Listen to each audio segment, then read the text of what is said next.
नमस्कार दर्शकों, ओम शांति, आदाब, सत श्री अकाल। एक बार फिर से तहे दिल से मैं आपका बहुत बहुत स्वागत करती हूँ आप ही के अपने पसंदीदा कार्यक्रम ज्ञानोदय संतोष दीदी के संग।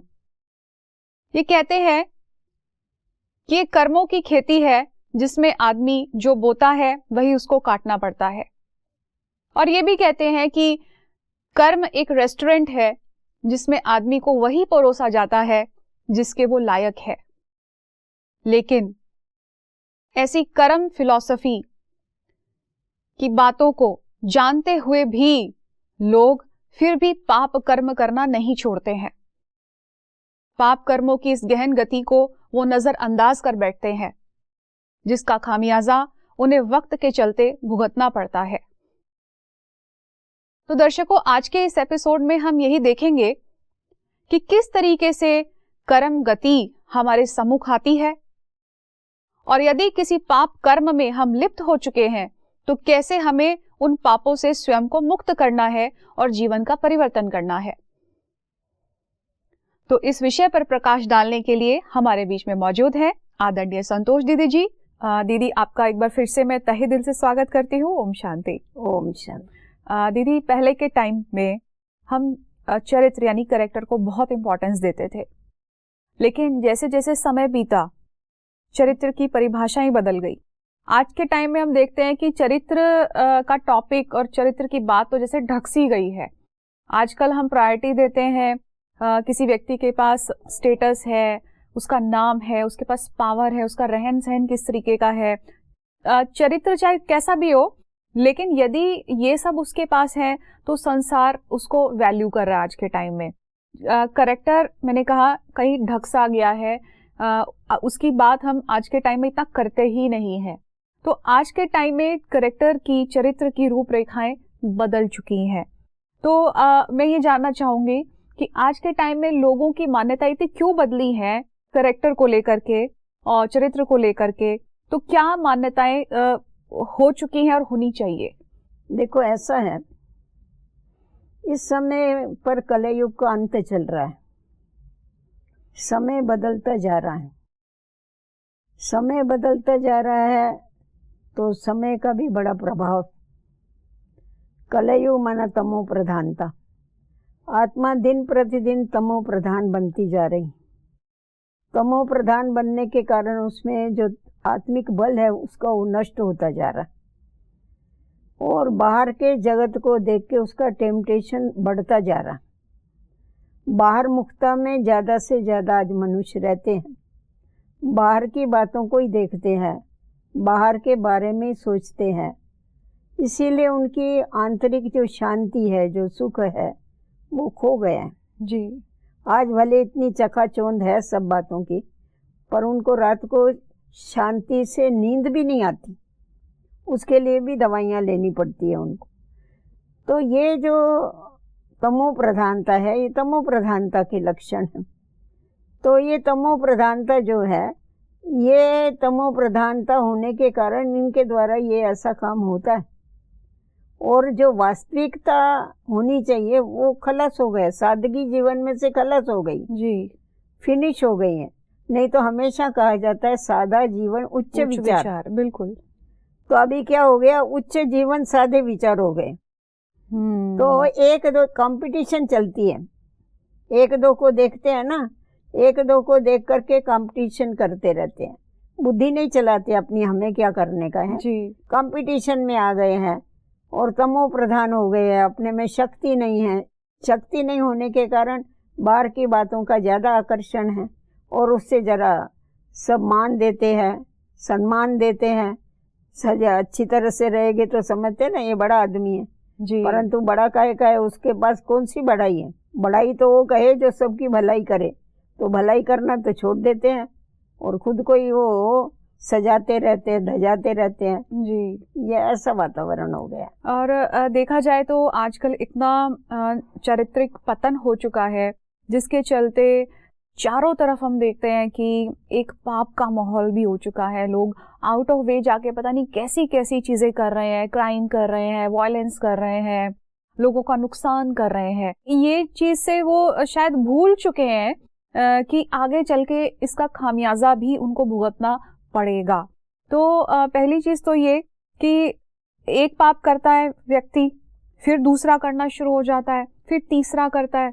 तो बात यहाँ पर ये आती है कि पाप करते करते करते जो है मनुष्य कैसे नए पापी से पुराना पापी बन जाता है। अभी पाप करते हैं, पहले तो डर डर के पाप करते, फिर उसके बाद पाप करते जाते हैं। क्यों पाप करते जाते हैं? समझते हैं पाप करने से लाभ हुआ, कुछ ना कुछ उनको लाभ हो गया पाप करने से। तो उस लाभ को देख करके वो क्या करते, आगे बढ़ते जाते। फिर देखते हैं फलाना व्यक्ति इतना पाप कर रहा है और उसने इतना सब कुछ इकट्ठा कर लिया है, तो मैं भी कर लूं। तो वो भी कर लेता है, वो सब कुछ करते करते जी अपना वो बढ़ाता जाता है, पाप बढ़ाता जाता है। क्योंकि उसको नाम मान शान मर्तबा इसकी वो सीढ़ी चढ़ना चालू करता है, और सीढ़ी चढ़ते चढ़ते बीच में ही उस सीढ़ी का एक पाटिया टूट जाता है और ऊपर से धड़ाम नीचे गिरता है। जी जी। और नीचे गिरने के बाद उसका हड्डगुड सारा टूट जाता है। उसको ये मालूम नहीं है कि ये जो सीढ़ी है ये ऊपर चढ़ाने वाली नहीं है, क्योंकि ये सीढ़ी बुरी सीढ़ी है।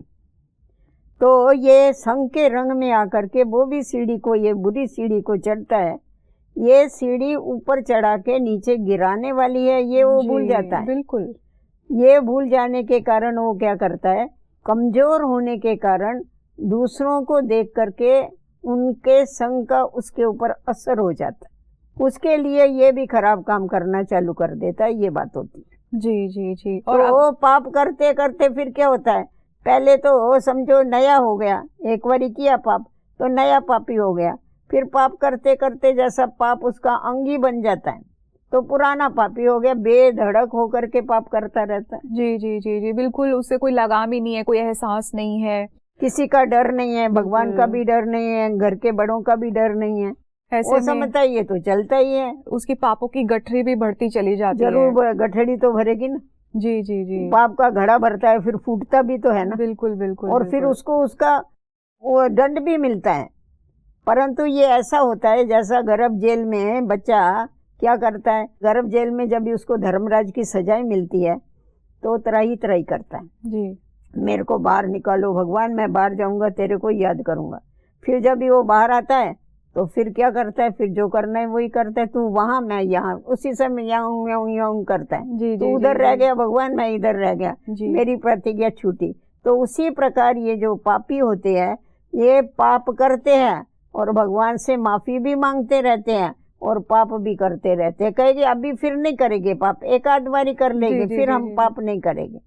हम एक बारी हम लोग जेल में सेवा करने के लिए जाते हैं ना, तो वहाँ के जेलर ने मेरे को ऐसे 8-10 कैदियों से मिलाया, उनको बुलाया मेरे पास, क्योंकि हम तो उनको चरित्र का ज्ञान देते हैं। जी। तो मेरे को कहा बहन जी ये जेल बर्ड्स हैं। मैं बोला जेल बर्ड्स क्या होते हैं? बोला ये ज़्यादा से ज़्यादा समय जेल में निकालते हैं। जब इनको छुट्टी मिलती है यहाँ से, सजा इनकी पूरी होती है, तो ये जाते समय इनका कपड़ा और पैसा जो इनके पास थोड़ा बहुत होता है वो हमारे को देके जाते हैं। वो बोलते हैं आप इधर ही रखना, हम फिर आ रहे हैं। जी। फिर बाहर जाते हैं, फिर ये पाप करते हैं, खराब काम करते हैं, फिर हम इनको पकड़ के अंदर डाल देते। तो आज के मनुष्य जेल बर्ड्स बन गए हैं।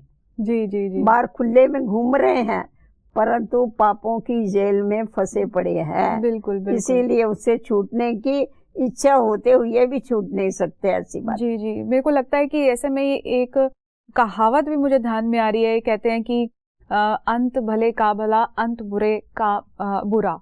जैसा आदमी बोता है वैसा ही उसको रिटर्न में मिलता है। तो इस तरीके के व्यक्ति जब अपना इस तरीके का आचरण रखते हैं, इतना वो अपना भी नुकसान करते हैं, दूसरों का भी कहीं ना कहीं वो ऐसे में नुकसान जरूर करते हैं। तो ऐसे व्यक्तियों को समय चलते कब ऐसा वक्त देखना पड़ता है, कब उनको ये एहसास होता है कि हाँ मेरे से जो ये चीज़ें हो गई हैं वो गलत हुई हैं, ऐसे व्यक्तियों को कब समय जो है कहते हैं ना कि समय भी उनको एक दिन वक्त की मार सिखाता है, वक्त की मार उनको अवश्य पड़ती है। तो ऐसे में ये बात आती है कि कब उनको ऐसा धोखा मिलता है समय के साथ भी, लोग उनके साथ, वो खुद धोखा कर रहे हैं तो उनके साथ भी वैसा ही होगा। तो ऐसे में आप क्या कहेंगे कि ऐसा समय, ऐसी पीड़ा उनके सामने कब आती है? कब आती है? जब भी उनका पाप का घड़ा भर जाता है तभी उसके आगे आती है जी। जब करके करके पूरा होता है उनका पाप, तो फिर कोई ना कोई उनके आगे ऐसी परीक्षा आती है, ऐसा कोई धोखा मिलता है जिससे सुधर जाता है व्यक्ति। जैसा आपको वाल्मीकि का बताया ना, वाल्मीकि कैसा सुधर गया, तो समय आने पर आध्यात्मिक ज्ञान के द्वारा भी सुधर जाते हैं, उसके द्वारा तो सुधरते ही है। परंतु जब सामने से थपेड़े लगते हैं ना दुख अशांति के जी, और सारे, क्योंकि दुनिया में जो भी सगे संबंधी है सब स्वार्थी है, तो जब भी उनको ये अनुभव हो जाता है कि ये सब स्वार्थ के मेरे सगे। एक बताते हैं, एक बोला एक लड़का था, दो दोस्त थे, पक्के दोस्त। तो एक लड़के का एक्सीडेंट हो गया और उसको बहुत लगा, उसको हॉस्पिटल में कोई किसी ने देखा और उसको फिर हॉस्पिटल में जाके दाखिल किया। तो उससे पूछा तुम्हारा इधर कोई है रिश्तेदार, हम उसको फ़ोन करें? डॉक्टर ने कहा, बोला मेरा कोई रिश्तेदार नहीं है, परंतु मेरा एक फास्ट फ्रेंड है, उसको फ़ोन करिए। उसने नंबर दिया। तो नंबर देने के बाद इसने बताया कि मेरा ऐसा ऐसा एक्सीडेंट हुआ है और मेरे को बहुत लगा है, मेरा बहुत ब्लड गया है, मेरे को टाके भी आए हैं। तो सामने उसका दोस्त बोलता है तुम बोलो तो मैं तुमको खून दूं। तो इसने कहा मेरे को खून तो नहीं चाहिए, परंतु मेरे को तेरी हेल्प चाहिए, तुम इधर आ जाओ। तो बोला मैं अभी तो नहीं आ सकता हूँ क्योंकि बरसात गिर रही है ना, तो मैं बरसात में कैसा आएगा जी। अभी देखो वो बोलता है मैं खून दे दूं जी। एक तरफ खून देने की बात करता है और दूसरी तरफ कहता है बरसात आ रही है, अभी मैं कैसे आऊंगा जी। तो ये है सगे संबंधी, ये है मित्र, ये है दोस्त। ऐसा अनुभव होता है ना तो आप ही सुधर जाती जी जी जी जी कि कोई किसी का नहीं। वो खुद धोखा करता है तो उसको ऐसे टाइम पर धोखा मिलता है, बहुत अच्छी तरह से मिलता है धोखा। ऐसे में उसको बड़ा कष्ट भी होता है, पीड़ा भी होती तो है, होगा ना जरूर उसको। बिल्कुल। और यही कष्ट मुझे लगता है कि उसके परिवर्तन का कारण भी बनता है। जी जी।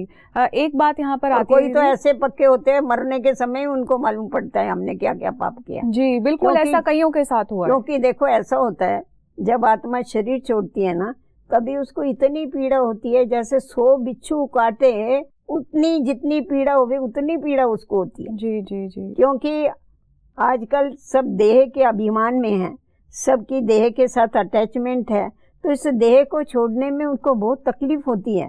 परंतु शरीर छोड़ने के पहले, देह छोड़ने के पहले उनके आगे सारी जीवन की फिल्म घूमती है जी, कि तुमने जीवन में क्या क्या पुण्य किया और क्या क्या पाप किया।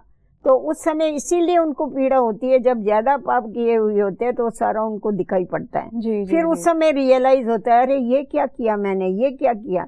उस समय तो कुछ नहीं होता है। कहते हैं चिड़िया खेत चुग गई, फिर उस समय क्या करेगी, तुम बैठ के हाथ मलते रहो जी, फिर बेचारे दुखी होकर के मर जाते हैं। फिर दुखी होके मरते, जैसा अंत होता है वैसे फिर जन्म भी वैसा ही होता है उनका। जी जी जी जी। इसमें एक चीज ये भी आती थी कि जैसे आपने ये बताया कि जो व्यक्ति पाप कर रहा है, लेकिन ऐसे व्यक्ति भी हैं जो ऐसा कुछ कर भी नहीं रहे हैं, कोई गलत काम नहीं कर रहे, ना ही किसी को नुकसान पहुंचा रहा है, ना कोई ऐसा पाप भी कर रहे हैं, फिर भी लोग उनको क्रिटिसाइज करते हैं, उनकी निंदा करते हैं, उनके बारे में भला बुरा कहते हैं, लेकिन ऐसे व्यक्तियों को कोई ज्यादा असर नहीं होता है सुनने का। तो इस बारे में आप क्या कहेंगे कि क्यों नहीं होता है, जबकि कुछ कर भी नहीं रहे हैं वो, लेकिन फिर भी लोग उनके अगेंस्ट बोल रहे हैं, उनके अपोजिशन में खड़े हुए हैं, तो ऐसे व्यक्तियों को कोई असर ही नहीं होता है। तो ऐसा क्या कारण है, क्यों असर नहीं होता? अभी अगर वो उनके लिए कुछ भी बोलते हैं तो जो अच्छा व्यक्ति है उसको निंदा की कभी परवाह नहीं होती जी, वो स्वीकार ही नहीं करता है, क्योंकि उसको खुद के ऊपर कॉन्फिडेंस होता है कि मेरा जो चरित्र है, मेरे जो कर्म है वो श्रेष्ठ है।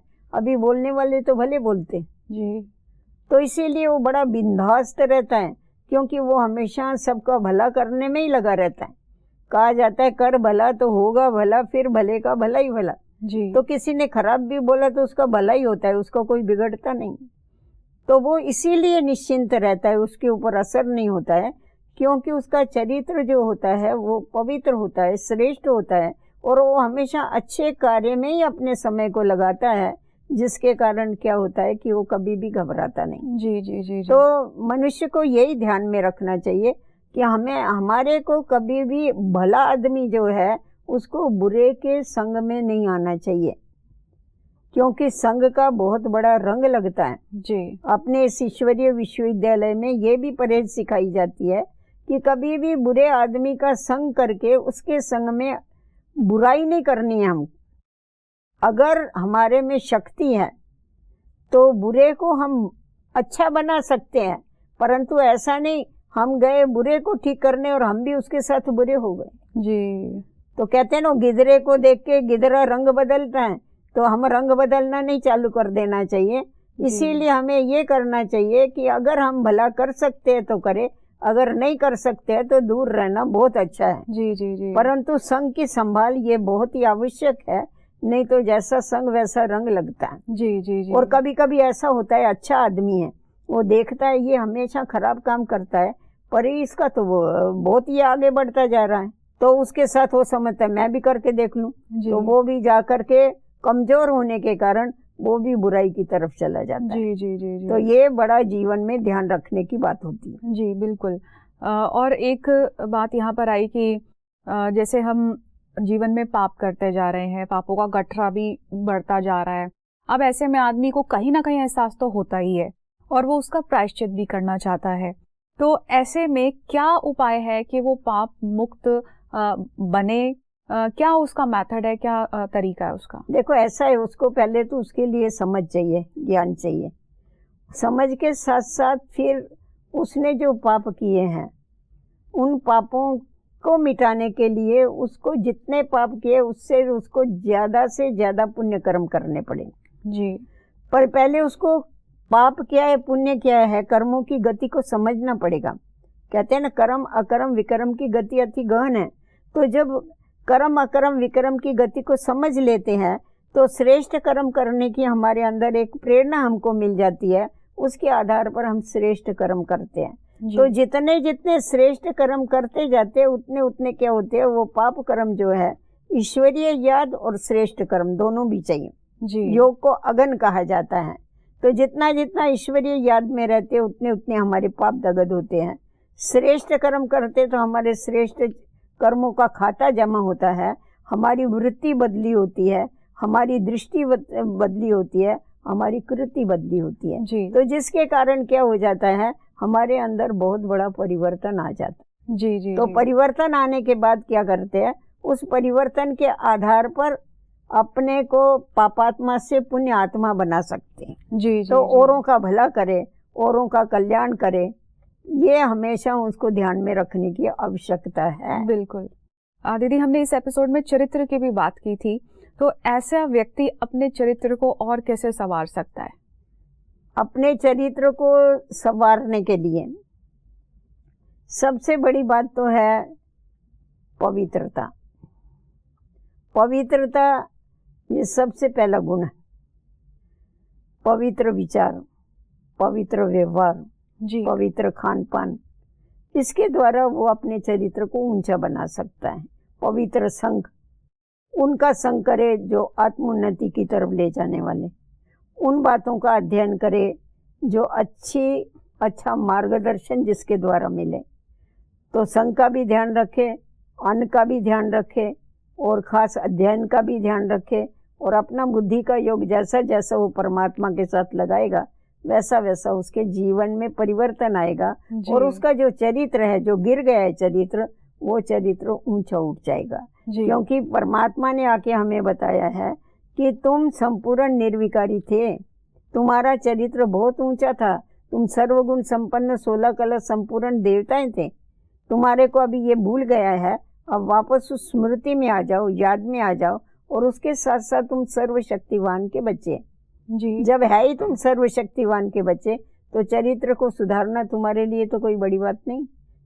अगर हमारा बाप इतना श्रेष्ठ है तो हमें भी उस जैसा श्रेष्ठ बनना है। तो ये लक्ष्य जब जीवन में ले लेते हैं ना, तो उसके द्वारा उसके जीवन में बहुत बड़ा परिवर्तन आ जाता है। बुरे का अंत बुरा होता है, और जो भला करता है उसका अंत हमेशा अच्छा होता है, क्योंकि मैंने आपको बताया कि अंत के समय उसके सामने सारी फिल्म आती है, तो उसके अच्छे कर्मों की सारी फिल्म उसके सामने आती है, उसको ईश्वर की याद भी होती है, उसको ईश्वर की मदद भी मिलती है।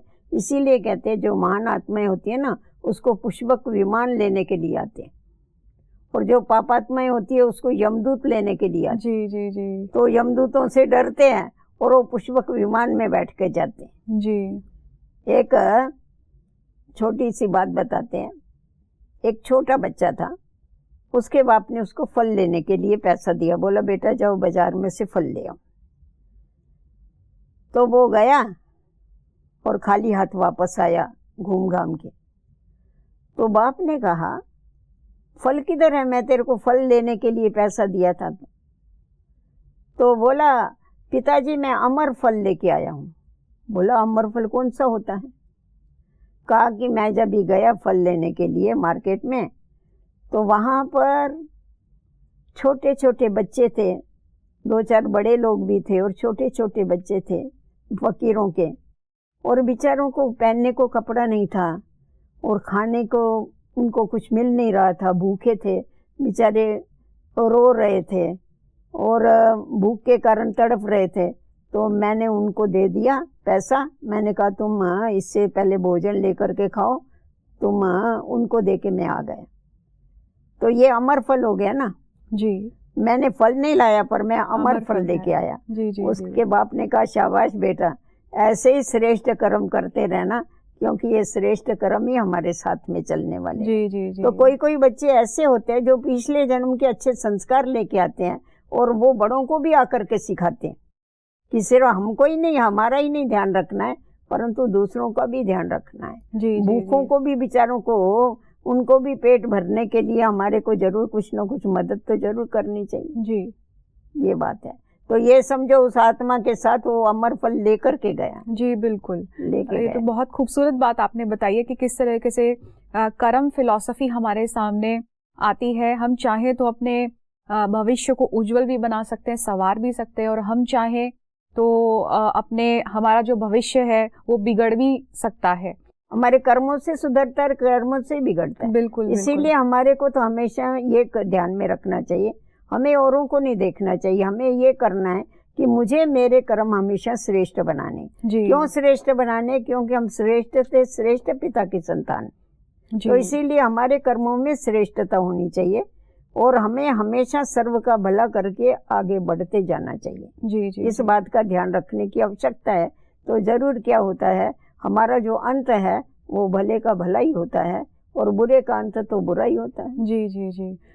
दीदी, आज आपने जीवन से संबंधित इतनी गहरी बात बताई है कि किस तरीके से हमारे ही फल रिटर्न होकर कैसे हमारे सामने आ जाते हैं, किस रूप में आते हैं। जो आपने कर्म फिलॉसफी की गहन गति भी आज हमको डिस्क्राइब की है, चरित्र किस तरीके से हम अपना संवार सकते हैं वो भी आपने बताया है। तो डिस्कशन करने के लिए मैं आपका बहुत बहुत धन्यवाद करती हूँ। ओम शांति। ओम शांति।